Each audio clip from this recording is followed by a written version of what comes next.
Question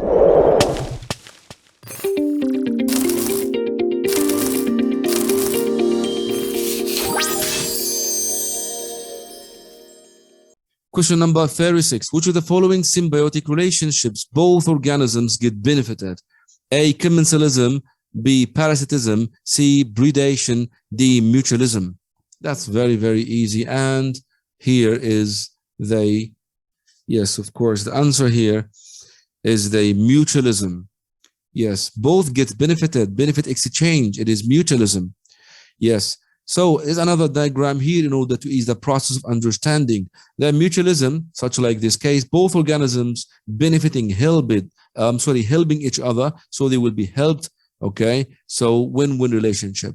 Commensalism, one organism benefiting on, okay, on the other hand, other organism neither benefited nor harmed, so win-nothing relationship. Parasitism, win-lose, one organism helped on harming other organism.